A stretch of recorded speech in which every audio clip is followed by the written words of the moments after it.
Assalamualaikum warahmatullahi wabarakatuh. Waalaikumsalam warahmatullahi wabarakatuh. Bismillahirrahmanirrahim. Alhamdulillahi rabbil alamin. Wassalatu wassalamu ala ashrafil anbiya'i wal mursalin. Sayyidina wa maulana Muhammadin wa ala alihi wa ashabihil mujahidin at-tahirin. Amma ba'du, subhanaka la ilma lana illa ma 'allamtana innaka antal alimul hakim. La haula wa la quwwata illa billahil aliyyil azim. Saudara-saudara kaum muslimin, terutama adik-adik para remaja dan pemuda yang saya cintai. Apabila seseorang akan membangun rumah, tentu saja dia akan mengadakan beberapa pilihan. Sejak dari memilih lokasi di mana rumah itu akan didirikan, sampai kepada menentukan bahan-bahan kualitas yang akan dipakainya, sampai kemudian kepada wujud dan bentuk rumah yang akan ditinggalinya. Demikianlah bahwa untuk membangun sebuah rumah yang hanya untuk menaungi kehidupan di dunia ini, kita mengadakan berbagai macam pilihan.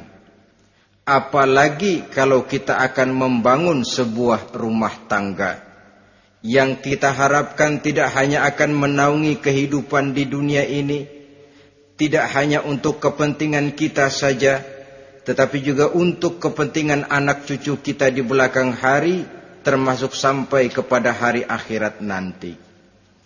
Oleh karena itu, pada pertemuan kali ini, saya hanya ingin khusus berbicara kepada adik-adik remaja dan para pemuda, bagaimana sebaiknya memilih jodoh menurut ajaran agama Islam. Dalam Al-Quran, Allah subhanahu wa ta'ala menjelaskan, Zuyyina linnasi hubbus syahawati minan nisa. Bahwa manusia, apapun jenisnya, asal dia bernama manusia, dihiasi dengan perasaan cinta kepada perempuan. Jadi sejak dahulunya secara fitrah, laki-laki senang kepada perempuan, sebagaimana perempuan pun senang kepada laki-laki. Dihiasi rasa cinta ini dalam kehidupan manusia. Dan oleh karena adanya rasa cinta, berkembanglah segala macam persoalan. Sehingga seorang ahli cinta pernah berkata, cinta adalah 5 huruf yang membuat persoalan tidak akan pernah selesai. 5 huruf yang membuat persoalan tidak akan pernah selesai-selesai. Tetapi dalam kehidupan sehari-hari sering kita saksikan bahwa cinta ini bisa mendorong, memberikan motivasi yang baik, dan cinta ini pun bisa juga memberikan dorongan yang tidak baik. Oleh karenanya, apabila cinta itu ibarat setetes embun yang jatuh di bumi yang subur, akan tumbuhlah di atasnya aneka ragam bunga-bungaan yang harum semerbak, indah mewangi, sedap dipandang orang, menebarkan rasa aman, damai, sentosa, dan begitu selanjutnya. Tapi jika cinta itu jatuh di hati yang gersang dan tandus, tidak ada yang akan dapat tumbuh di sana selain sirih memanjat batu, kuning daunnya, lemah gagangnya. Maka cinta yang semacam itu tidak akan memberikan dorongan positif kepada seseorang di dalam kehidupannya.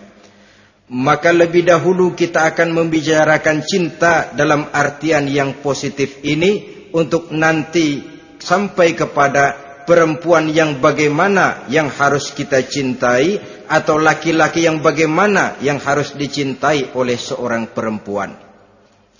Saudara hadirin yang saya hormati, cinta dalam artian yang positif, pertama, dia selalu mendatangkan keindahan.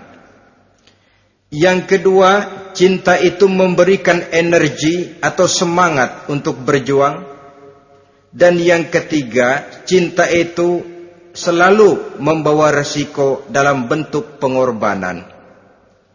Maka cinta yang positif pertama melahirkan keindahan. Disinilah orang memerlukan filter atau saringan. Sebab keindahan yang didasarkan karena cinta itu merupakan satu keindahan yang relatif saja.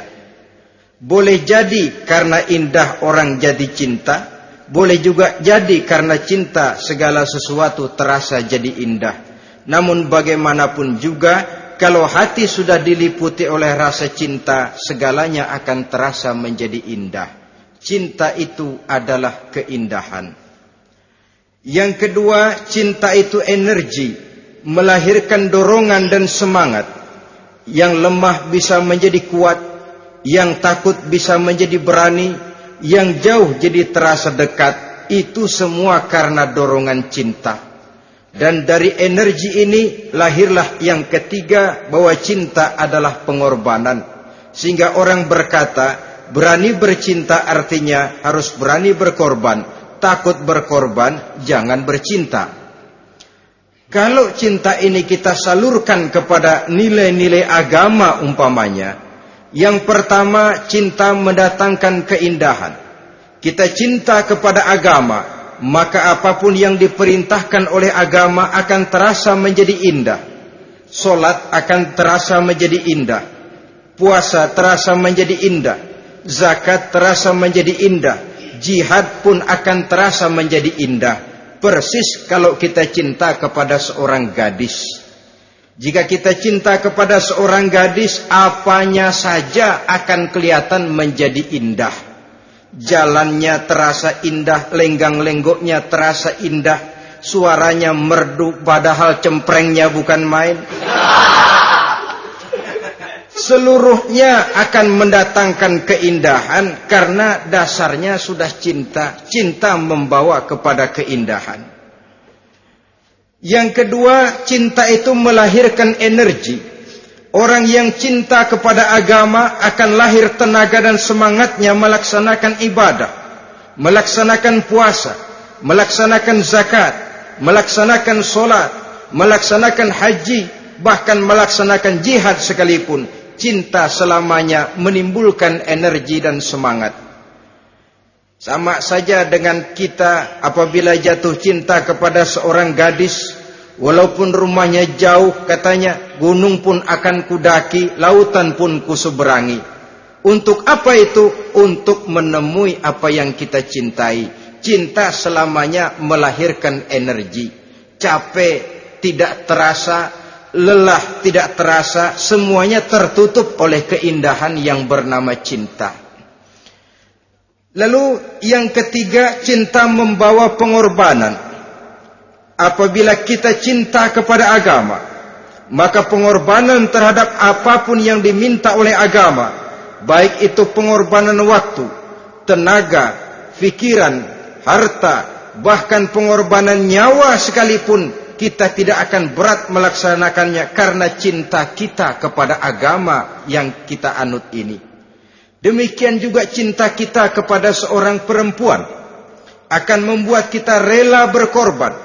Apapun yang dia minta, jangankan kita tidak mampu, kita tidak mampu sekalipun, kita masih berusaha untuk mampu guna memenuhi tuntutan si buah hati belahan jantung. Kadang-kadang malam minggu si doi ngajak nonton. Umpamanya duit tidak ada, gajian belum, kerja enggak. Timbullah inisiatif, entah sepatu kita jual ke tukang loa, entah celana mampir dulu ke tempat lain. Yang penting kita berkorban untuk memenuhi permintaan si buah hati belahan jantung. Ketika itu pengorbanan sudah tidak kita rasakan lagi.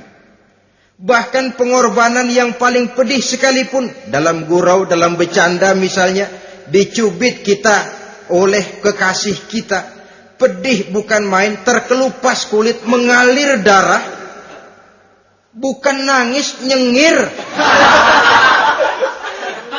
malah kadang-kadang minta tambah dicubit lagi.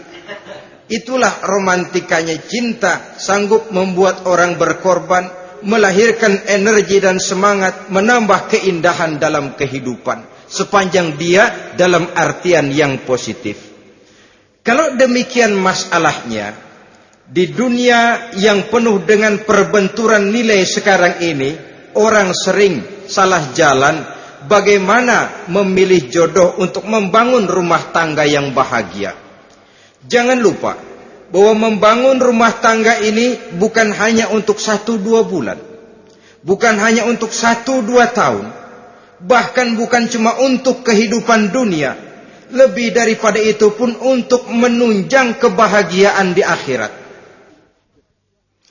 Oleh karenanya, memilih jodoh bukan satu hal yang mudah, bukan satu hal yang bisa dilaksanakan sambil lalu, tetapi memerlukan penelitian, memerlukan pengamatan yang mendalam. Apa petunjuk agama tentang itu? Dengan kata lain, bagaimana seharusnya seseorang memilih jodoh dalam kehidupannya? Ini tentu saja sumbangan moral buat adik-adik remaja dan para pemuda yang lagi kebingungan memilih jodoh, atau barangkali buat bapak-bapak yang kepengen nambah lagi.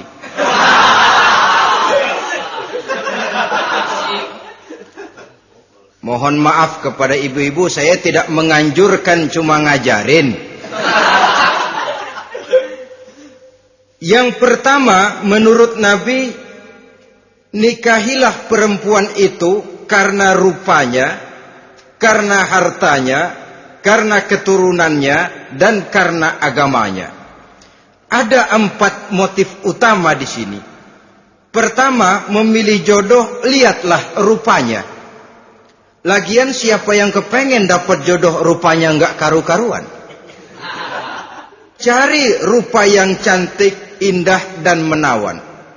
Namun jangan lupa, saya katakan di zaman di mana sering terjadi benturan nilai seperti sekarang ini, orang sulit untuk mendapatkan keaslian. Di mana teknologi sudah sedemikian canggih, di mana ilmu kedokteran sudah sedemikian maju, maka berbagai macam rupa bisa dibentuk dengan apa yang dinamakan operasi plastik misalnya.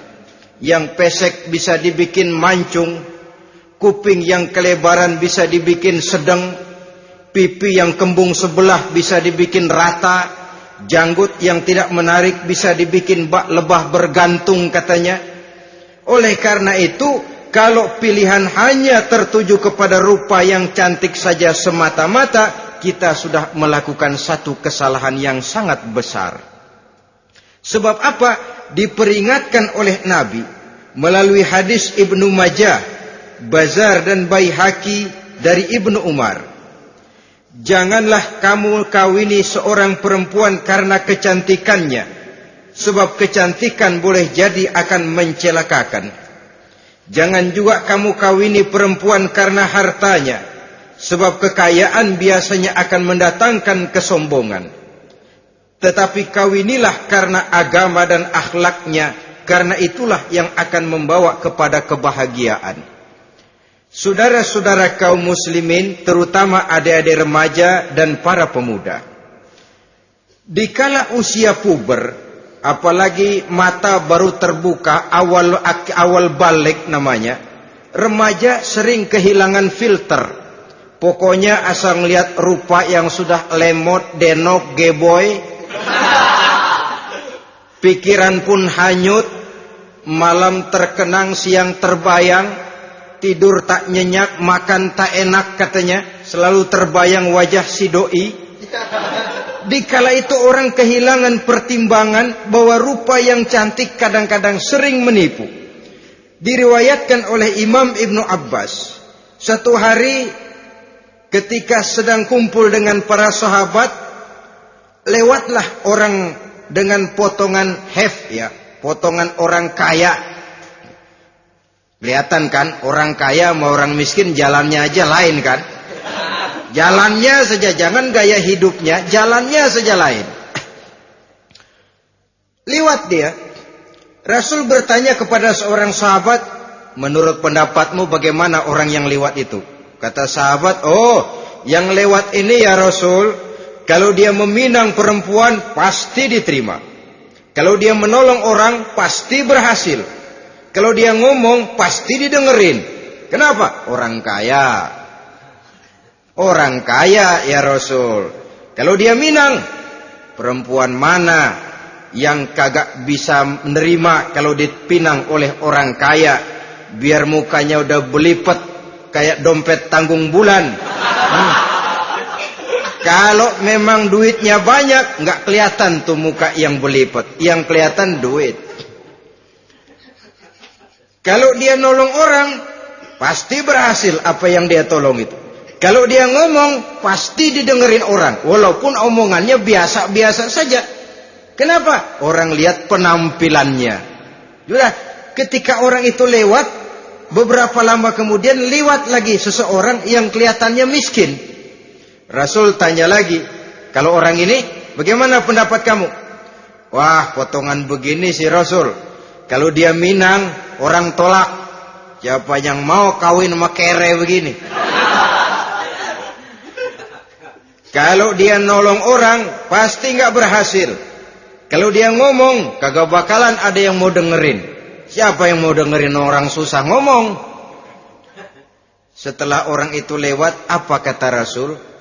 Orang yang terakhir, yang lewat ini, yang barusan lewat, jauh lebih baik dari yang pertama yang lewat tadi. Jauh lebih baik. Maksud dari ucapan ini, Rasul sebenarnya mendidik para sahabat jangan tertipu oleh penampilan. Sebab penampilan tidak selamanya mencerminkan keaslian. Apalagi di zaman sekarang, salon di mana-mana bejibun. Alis mata bisa dibikin, pipi bisa dicat. Yang pinggir kuning, yang tengah merah, di sebelah merah ada yang kehitam-hitaman, persis orang kepentok tiang listrik.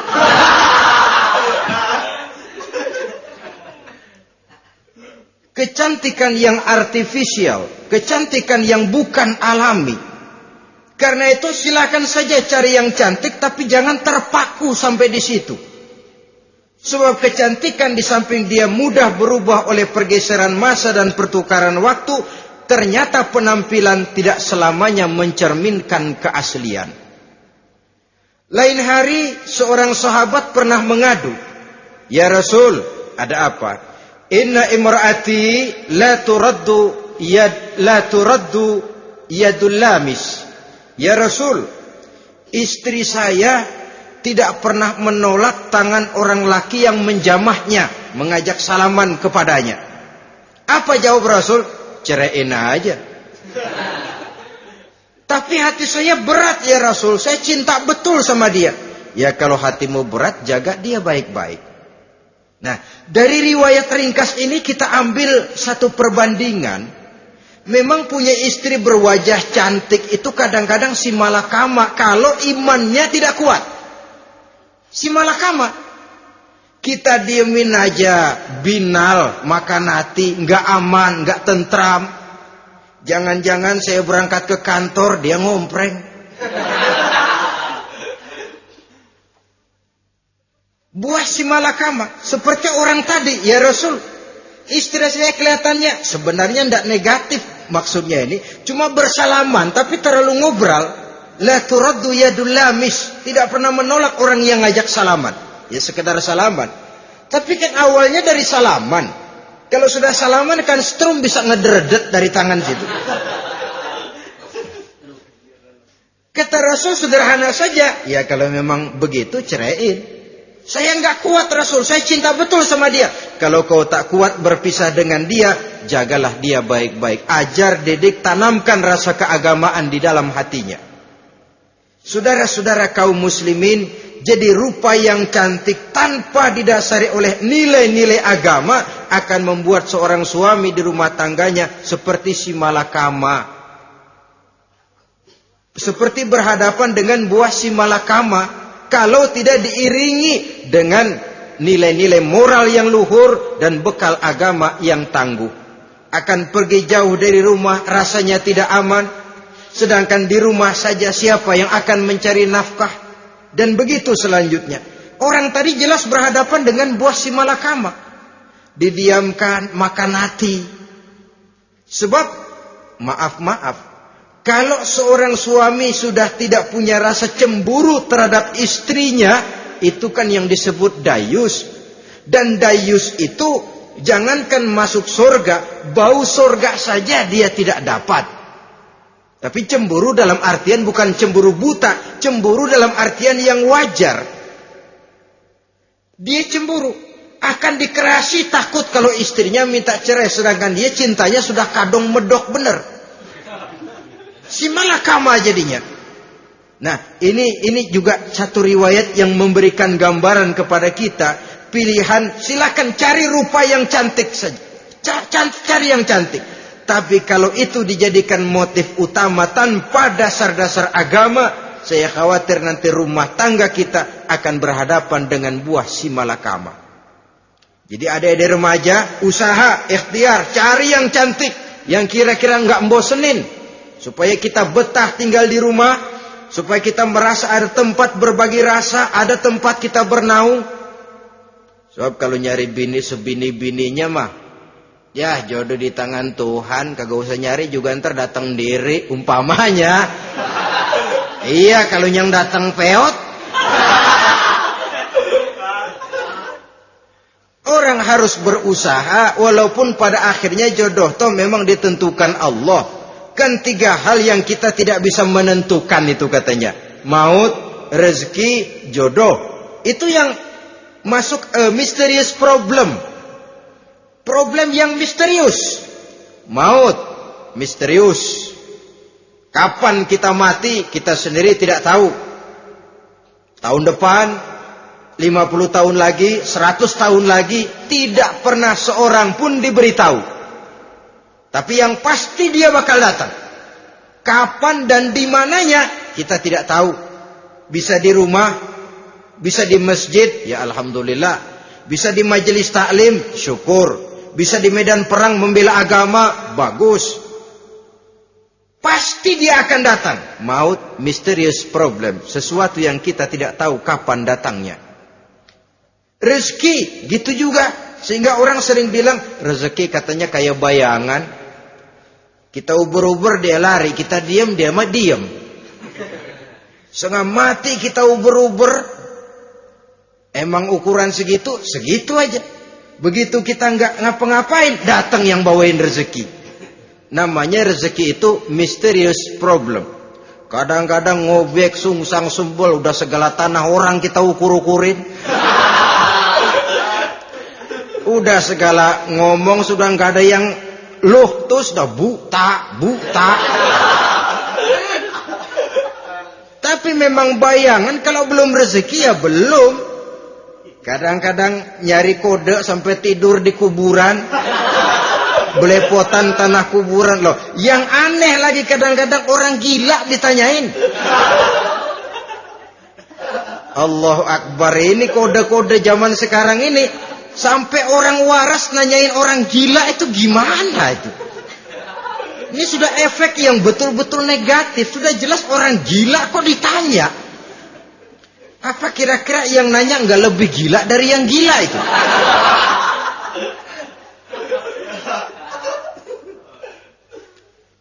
Saudara-saudara kaum muslimin, terutama adik-adik remaja dan para pemuda, jadi silakan saja cari rupa yang cantik, karena dia akan jadi tautan hati, buah hati belahan jantung, tempat kita berbagi rasa, tempat kita pulang dan tinggal di rumah tangga kita. Tapi hendaknya kecantikan rupa itu diiringi juga dengan kecantikan budi. Karena itu cari rupa yang cantik. Ini pilihan utama. Yang kedua, kata Nabi, harta, cari yang kaya. Tetapi jangan lupa, jangan dijadikan pilihan utama. Karena kekayaan sering mendatangkan kesombongan. Apalagi kalau seorang pemuda mendapat istri orang kaya. hidupnya dimodali oleh istrinya, maka biasanya wibawanya sebagai seorang suami akan hilang. Akhirnya komando di tangan istri.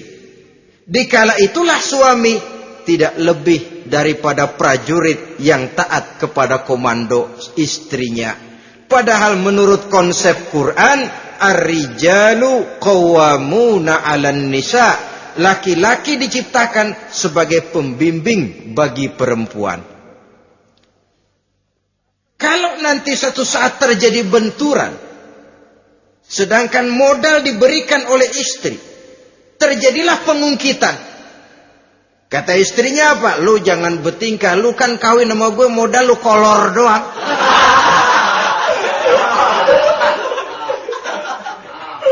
Kalau sekarang bertingkah silakan keluar rumah.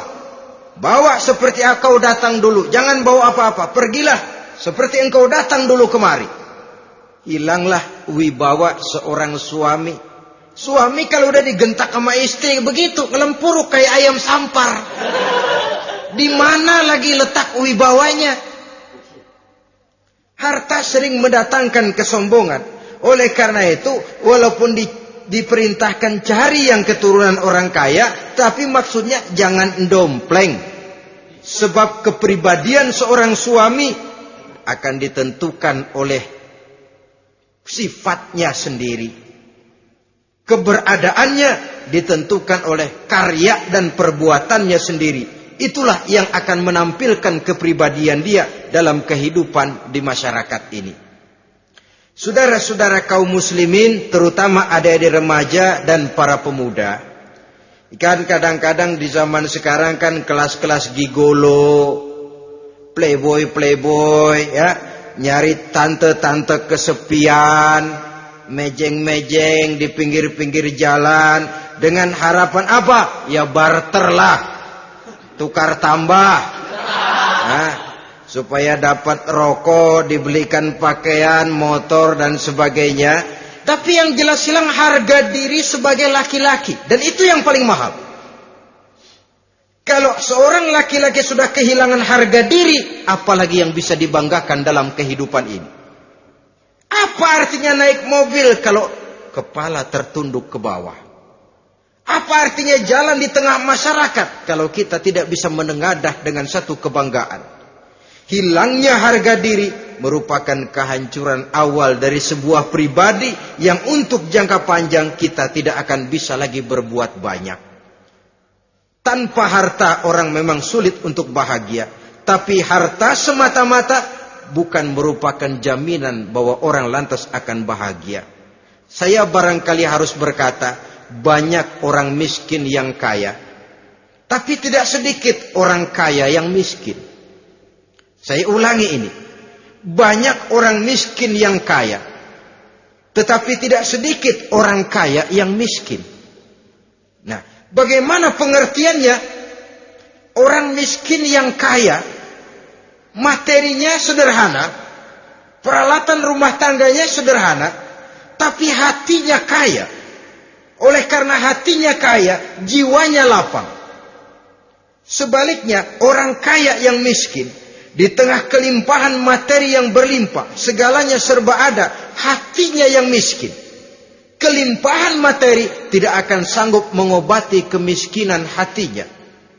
Sehingga di tengah kehidupan yang serba ada, dia masih merasa kurang, maka dia tidak pernah cukup. Di tengah kemilauan dan gemerlapan serta glamornya rumah mewah, dia merasa hidup di tengah gurun pasir yang gersang dan tandus. Karena itu, biarlah miskin harta tapi kaya budi, daripada kaya harta tapi miskin budi. Lebih utama lagi, kaya harta, kaya budi. Itu idealnya. Dasar pilihan ketiga, sesudah rupa dan harta, menurut Nabi, keluarga. Faktor keturunan sangat menentukan. Pepatah mengatakan buah apel akan jatuh tidak terlalu jauh dari pohonnya. Biasanya kalau bapak kalong anak kampret. Bapak nyolong, anak nyopet. Itu fotokopi. Saudara-saudara, sungguh pun demikian, faktor keluarga bukan